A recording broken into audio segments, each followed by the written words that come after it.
there. I am so happy that you found me. I am Lisa, the love coach, Lisa Concepcion, certified professional love life coach and founder of lovequestcoaching.com, where you can go to get your free love life assessment. Today, I am talking to a person who wrote me a letter, a note, and she said that she is 52 years old. She met a guy, likes him, but she's trying to find out, and it's early, the early stages of dating, and she's trying to find out if he's just in it for the hang and bang, or if he actually is interested in merging lives and interested in a forever partner, like somebody that they could be serious and they can build a life together and they can, whatever that is, whatever that looks like, and only they can decide what that is, right? These are older people. She's 52. She said he's 58.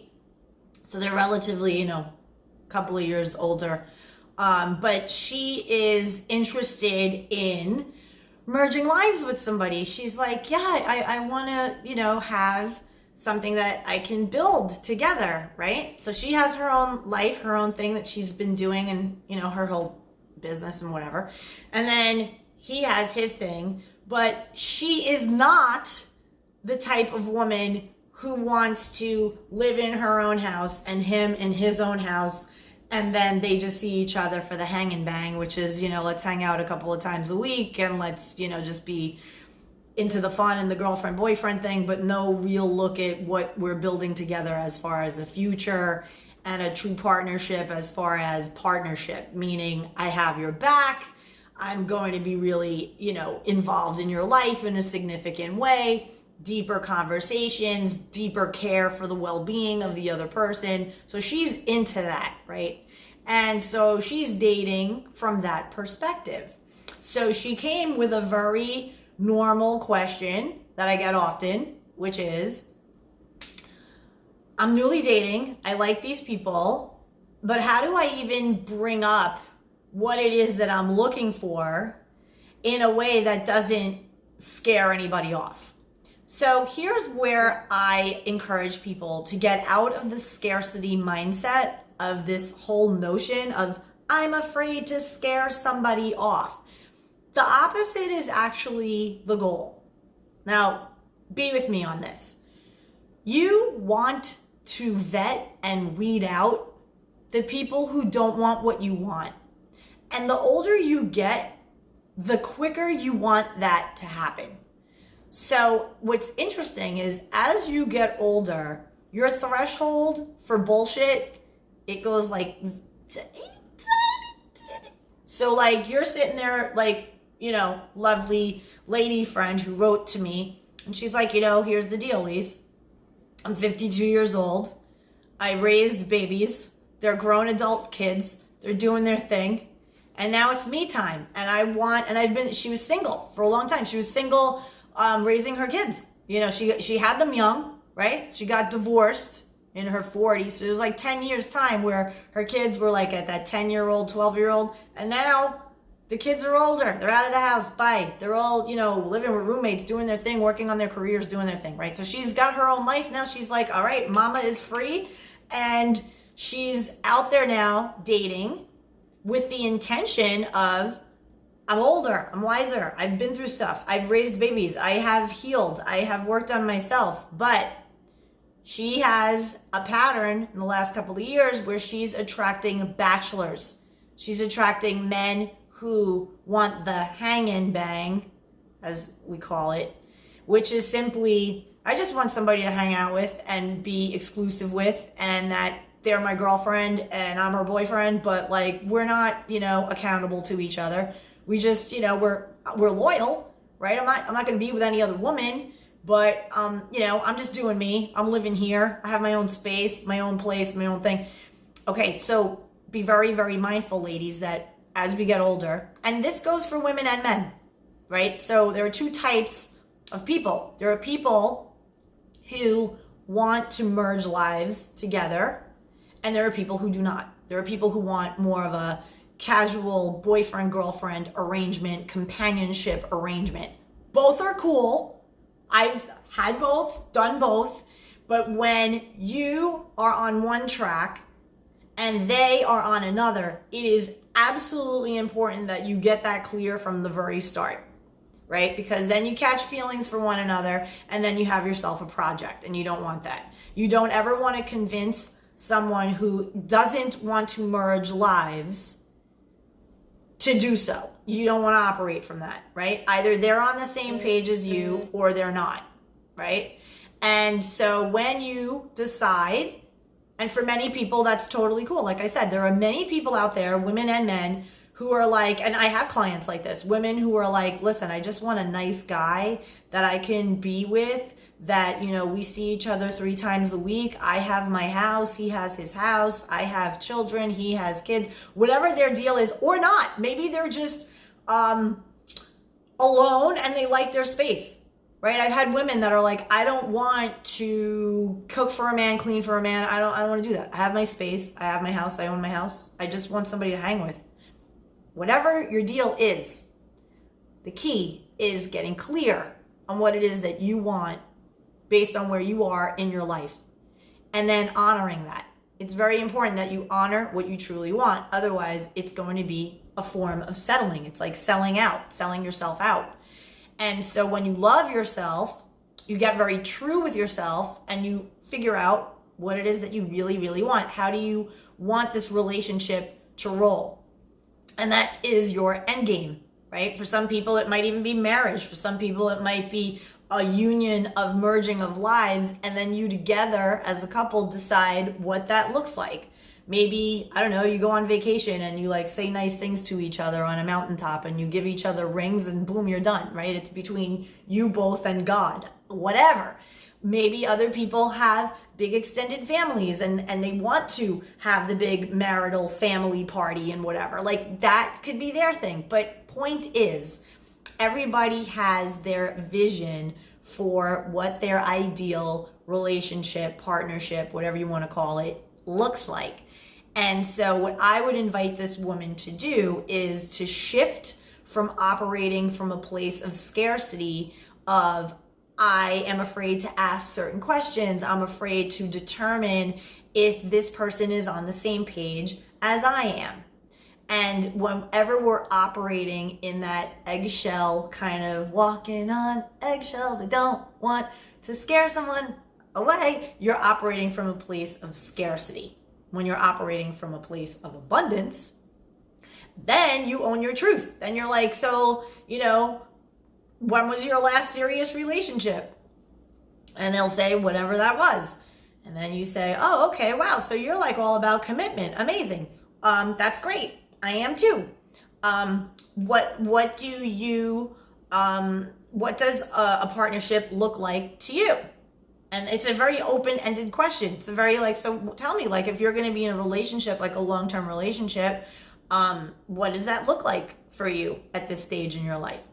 And you just sit there and you listen to what they say, and people reveal a lot of stuff. So you have to know what to listen for. This is the stuff that I teach when I do my coaching with people for interested in dating with power and purpose. It's very important that when you are out there and you are dating, that you have very clear purpose, very clear confidence in yourself, so that you can speak to these people and you can get the information that you need so that you can make powerful decisions for yourself, and that you could truly have all the data that you need so that you can make these powerful decisions. Because as you know, especially with this era of texting and social media, communication gets a little thrown off. It gets a lot thrown off. People are very text reliant, and important conversations aren't being had. Now, when you look at people who are like in their, like this woman is 52 and the guy she's seeing is 58, typically people over age 40, they're operating on a different level when it comes to communication. They understand, and I have a whole other workshop that I do as part of coaching on communication, conscious communication. So I actually have a bachelor's degree from Rutgers University in communication, and it was always something fascinating to me. I did public relations and marketing for 23 years prior to becoming a life coach. So the way we communicate, the words that we choose, the way we can change somebody's state of mind just in how we come at them and how we speak to them and how we hold ourselves in our space. I'll give you an example. So a gentleman who is courting me gave me a wonderful compliment the other day. I'm not 54, I'm 49. I'm turning 50 in like a month. But thank you. I'm almost 50. So anyway, this gentleman who's courting me, super gentleman, nice guy, paid me a lovely compliment. He said, I feel like I've revealed more to you in these last couple of dates that we've been, seeing each other than I have in, my past relationship, which was like 4.5 years.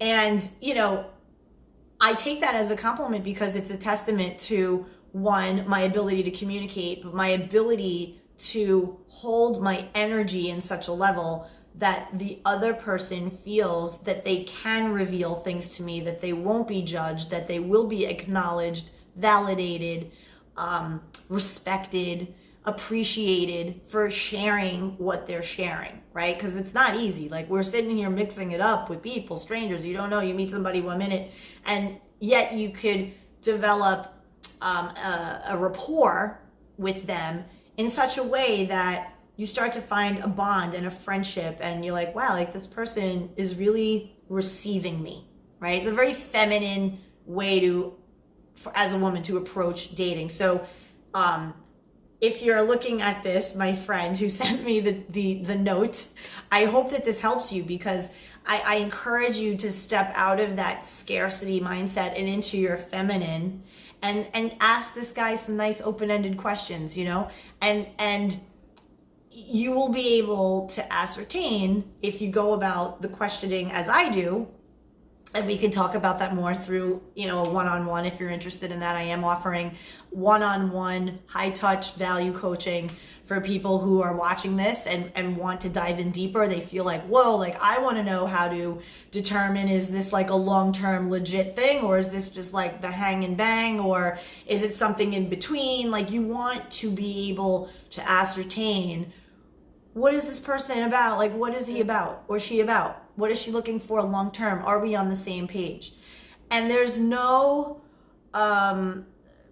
fear in having these open, honest conversations, as long as they're done honestly, openly, transparency, respect for one another, right? So when that happens, and you are in a dynamic with somebody and they are revealing more and more about them, and you're like hanging back and listening, they're going to feel validated. They're going to start bonding to you. And it's a great dynamic that starts to happen. This is when you start to, and it's both ways, right? This person's revealing things to you, so naturally you're like receiving them, and then you're revealing things to them, or you're responding with additional questions that really shows the person that you're interested in them, want to know more, and not just for yourself, right? But for the interaction of it, right? So the other key thing that must be communicated to my friend who wrote me this note, and I'm hopeful that this is reaching you with value and the love that I'm feeding it out with. I hope you're feeling the love. You have to be really, really clear with what it is that you want for you, and willing to walk away from anything that is not it, with grace and love in your heart. Like, I mixed it up with this person, and who knows what's going to happen, right? There was a reason that we had to mix it up at this point in our lives right now. Who knows what can happen, right? But we're here and all is well. And so if you come at dating from that spirit, you're going to feel a lot less anxious. You're going to feel more adventurous about it. See, I have like a little adventure t-shirt on today. Think of it as an adventure. Yeah, so like come at it with curiosity, adventure, but be also at the same time mindful and respectful about what it is that you want at this point in life, and make no apologies about what it is, right? So everybody who enters a relationship I like to envision it like a big wad of clay. So imagine you're dating and you meet somebody, and it's as if you're both together at a table and you're boom handed a wad of clay. And that clay, you both get to create a relationship out of it. So you don't know each other yet, right? You're just starting to discover stuff about each other. And as you're doing that discovery, you're molding and shaping the clay together. So that's where communication comes in, because like if he's over here making a ball or a wad and you're over here making a box, and it's like, they're gonna go. You get to communicate with one another, right? So you're like, okay, together, like, what do you want to build with this? Like, we can make a vase, we can make a bowl, like, where's your head with this, right? So it's very similar for that analogy. You're simply dating to ask this person to see, what do you want to create here? And some people only can create so far. Some people only want siloed. They want their separate house. They want fun 3 times a week. They want to do things together. Completely cool. I know plenty of people who thrive for years and years with that type of arrangement. Wonderful if that's your jam, but you have to communicate that and you have to own it, and you have to own it very upfront, right? So this way the person going in it with you is like, okay, I get it. So this person probably will never marry me, probably will never want to live together, probably will never want to make some kind of like dedicated commitment and appear married, you know, whether, like I said, go to a mountaintop on vacation, say nice things to each other, you buy each other rings, and you continue with your life, right? It doesn't have to be this big thing when you're older, because you've done stuff already. You're wise. You don't need the whole thing. But some people want that level of commitment. Other people don't. Whatever. However way you roll is cool. I'm just saying, you and the person that you're put together with, mixing the clay, have to be on the same page. Because when you're not on the same page, this is when I get clients come in at me saying things like, I feel like such an idiot. I stayed with this person for 3 years. I thought we would be together like the whole time. And in the end, we grew apart. They wanted something different, or this thing got in the way, or, you know, you're not coming at it on the same page from the beginning. Now, things can change, right? Somebody could meet, like what happened to me. I met my now ex-boyfriend at a time in my life where I was like, yeah, I'm cool with just being like the fun girlfriend up the street. Like, I'm cool with that. I just got divorced, right? And so when I met this person, I wasn't interested in merging lives, and like I'd be like, oh my God, I just want to have fun and hang out, right? So that's the key, is understanding that a relationship has a progression. The point of a relationship is to mix it up with somebody for your own evolution, for your growth. You should not be the same person that you are from a start of a 4-year relationship to 4 years down the line. There should be some sort of evolution and growth process. And when one person is growing and realizing, you know, I have more in me to give you, and they're rejecting that, and they are like, well, I can only go to this distance, I can only go this far with you, then you have to make some decisions for yourself. And if you have it in you to give, that's a blessing. That's like an inspired gift that God, source, divine power has put inside of you for a reason. It's to elevate your soul. So when we have an inspired desire to give of ourselves in a different way, right? I'm not saying it's a better way. I'm not saying anything of the sort. I'm saying a different way, a way that for you will elevate your soul, will help you grow and change and evolve, right? If that is what you're feeling called to do from like deep inside, you have to do it. You can't not do it. But not everyone is going to be welcoming of that. Some people are going to repel it. They're going to be like, oh, wait a second, wait, what? You want to be like a wife to me? Like, I mean, hi, I not like tomorrow, just met you. I'm just saying, like a year from now, if it's not moving in that direction, I gotta go. So I'd rather have that conversation up front, so like we can just kick it and be friends and hang, and as opposed to have it be this thing where now I'm gonna invest 3 years into you and it's gonna be nothing. Like, I'm not doing that. So this woman who wrote me is in that situation. She's, went through a relationship, she tried the whole thing of, I'm gonna be the girlfriend, we're gonna see what this is like, and fell in love with this man full on. He loved her too, adored her, but he wasn't willing to go to the merging of lives, meaning you're the first person I see in the morning and the last person I see before bed. And our goals were very intertwined with what it is we're doing in our lives together, building a life together, not siloed, not like you have your own thing going on and I have my own thing going on and ha ha ha, we hang out and go get dinner and whatever, have sex. Like there is that, and for people that works with, wonderful. Like, go have that, amazing, love it, be that. But for the people who are coming to me, clearly they want something more, they want something deeper, that works for them, and they want to answer that divine calling inside that says, I want to be in a God-centered relationship. I want to be in a relationship where you have your faith, I have my relationship with God, and together we combine, collaborate, create amazing things under God's guidance. Not like we're just out here doing our thing alone with no kind of guidance, no kind of connection to something higher, spiritual, something that's much more significant.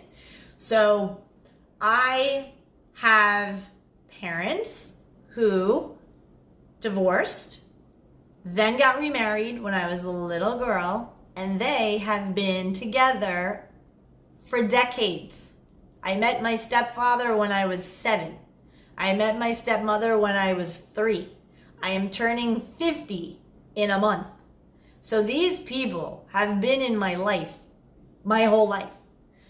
Point is, I view relationships with so much hope and so much possibility for growth that I find myself at this place looking in my life, looking at my parents and being like, I want that. I know my stepmother prays on my dad, and I don't mean like praise like predatory, I mean praise like is in prayer for my dad, which I think is beautiful. And I know like my dad could be like, off on his thing and whatever, but she is a grounding force for our family, right? Because she's very much in faith. And then I look at and my dad has her back like totally. Like he dotes on her, like he makes her he'll get her an orange and like peel it for her with a napkin, like all that kind of thing. And it's these little things that really matter when you merge lives with somebody, right? So they've been married for decades and decades and decades. So I have an example. Everybody's like, Lisa, you came from divorce though, like that's fucked up. And I'm like, no. I have had the beauty of experiencing my parents having interest in me and putting effort and focus on me and my well-being, but then also going for theirs, right? Going to be with the people that are more suitable and appropriate for them. And so I'm like, yeah, like be happy, right? Like look at my mom and my stepdad. They just like 2 years ago, they moved to Florida. It was a huge decision. They were fighting about it. My mother didn't want to leave. It's a whole big thing. But they came together on a goal, on a vision for how they want to live their later decades of life, right? And they agreed. They made a plan. They went for the plan. They worked the plan. They set the goal. And now, boom, they live an hour and a half away from me, an hour and 45 from me here in Florida. Point is, when you have positive people in relationships around you, even though they have their like little quirks and weirdness, they stay together.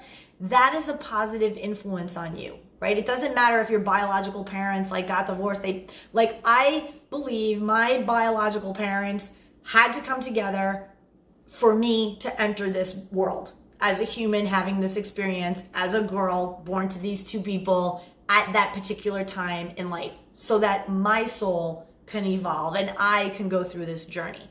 So one of the things that I want to be very clear about is when you witness other people, parents, aunts, uncles, whatever, having these post-divorce second chances, right? Where you're like, holy shit, like they met and they hit it off and they're together for years, married, like it worked out. They drive each other crazy, but they always work it out. That gives you so much hope. And as you grow older, at least for me and many of the people who I coach, you want that, right? You want that. And when you're faced with someone who says to you, I hear you and I hear what you're saying about what you want, but I can only go to this level. And then you probe and you're like, well, that's interesting. Like, tell me more about that. Like, where did you reach that conclusion from? And then they'll say something like, well, because I don't really see the point in marriage if we're not going to have kids. Like, what's the point? And it's like, okay, got it. Like, no judgment. But, then you can have this nice open conversation that's not judgy, but simply expressing different viewpoints to turn each other on to different ways of thinking. That's it. And with respect and with love, you never know. Somebody might be like, I never thought of it that way before, right? Like, what if you have a conversation with this gentleman and he says to you that exact thing? Well, I was married before, and as I'm older, I don't really see the point in it. I already raised kids. I don't see the point in it. Okay, fair enough. Got you. So here's the thing. What interests me is my later years, right? Like building something with somebody solid, things that we can look at for the end game, right? The last 15 years of our lives together, right? Now, let's say, hypothetically, something happens to you. And, like in my case, okay, so I don't have children, right? I'm child-free, and I'm turning 50. And let's say I enter a relationship, and now I'm in this relationship 15 years, okay? And now my parents, maybe they're around, maybe they're not, maybe they passed on, who knows? But I'm now in a situation where, oh my goodness, it's just me, right? I don't have children who could make my legal decisions for me if I'm not able to. I don't have, I don't have that, right? So that's why a merging of lives is interesting to me, because I want to show up for somebody in that regard. I want to show up for somebody in the sense of they're admitted to a hospital, they need decisions made for them, and they entrust me legally to make those decisions for them on their behalf. Now, I don't know if necessarily it needs to be like a marriage thing. I don't know, but I feel like, at least for me and the women that I coach, the men that I coach too, there are a lot of men out there who are like, I would totally be all about getting remarried. And they have prenups, they have businesses, they have other things to consider, but they say, no, I want to go to Aruba, profess my love to this woman, spend my last 20, 30 years with this woman as a wife. When I bring her around my business associates, I don't just want to say, this is Milena, or this is Jim. I want to say, this is my wife. Oh, this is my husband. It's you reach a certain point in your life where it's undignified, where you're just kind of really, I could be anything, right? And people, oh, what about labels? You shouldn't label anything. No, I don't agree with that. I mean, if you like labels, I like labels. I like to know what I am, who I am. And, it's a value thing. It's not a label thing, like a self-worth thing. It's a value. It's I know I'm worthy of being by someone's side as their wife. I'm worthy of that. I have it in me to give, and I get it. And I am also worthy of having someone by my side as my husband. So, it's just a matter of what that looks like to the people involved in the relationship. And that's the glory of the clay analogy. You get to create it. You get to create what that looks like. And when you're on the same page and you're talking about this stuff very openly and honestly, with no judgment and no sense of like ickiness. Like, it's just like, no, bro, I just want to know how you roll. That's all. And in doing so, what I love about that whole thing and that whole conversation is that you get to know more about the why they think how they think. And that's where the truths are revealed, and perhaps new thinking can come to the table, and you could be like, whoa, I never thought of it that way before. And like, yeah, I guess I would have to really legal up a lot because I have a business and all this stuff. Like, never really thought of that before, right? Or the opposite, they might say, wow, yeah, that you do come with a valid point. I never really thought of it that way. So that's how you collaborate, and you have a good flow of communication going, so that you're not like this crazy like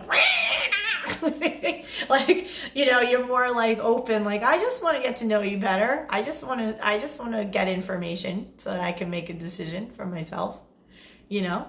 And it's all good either way. Like, we're cool with each other no matter what, right? But we have to be honest, and we have to acknowledge what it is that we truly want for ourselves, and we have to behave in accordance with those desires. So if you're saying to me that you want a certain kind of lifestyle, but you're not communicating that, and you're just kind of keeping it to yourself because you're scared, then you can't bring that lifestyle into existence. You have to own your truth. You have to learn how to communicate it with grace and love. And hey, listen, if you're a high value woman and you're looking at a man in his face and you're saying, but baby, I want to be your wife. I want to stand beside you under God and acknowledge you and adore on you while you're going through your own journey. That's not a bad thing to hear if you're a man of value and a man of faith, right? That's a nice thing for a woman of value to say to you, right? And if they are repelling that, then they're not for you. So you have to have confidence that you can just say, okay, well, I get where you are. It's all good for you, but I'm not there. And you found a friend in me no matter what, but I gotta go. So with that, I hope this helped you out. Love yourself enough to speak your truth and walk away from something that is not a fit for you. Trust me, the love that you want is out there. And to the degree by which you believe that is the degree by which it will appear. So much love to all of you. I'm Lisa the Love Coach. You can find me on Instagram at Lisa the Love Coach. If you are on Facebook, I do Facebook Lives all the time. You can find me there. Just find me, Lisa Concepcion, on Facebook. Follow me, friend me. Also, my YouTube channel, you can find that. It's The Love Quest with Lisa on YouTube. And of course, you can get your free Love Life assessment done straight directly with me at lovequestcoaching.com. Much love and have a wonderful, blessed day. Bye.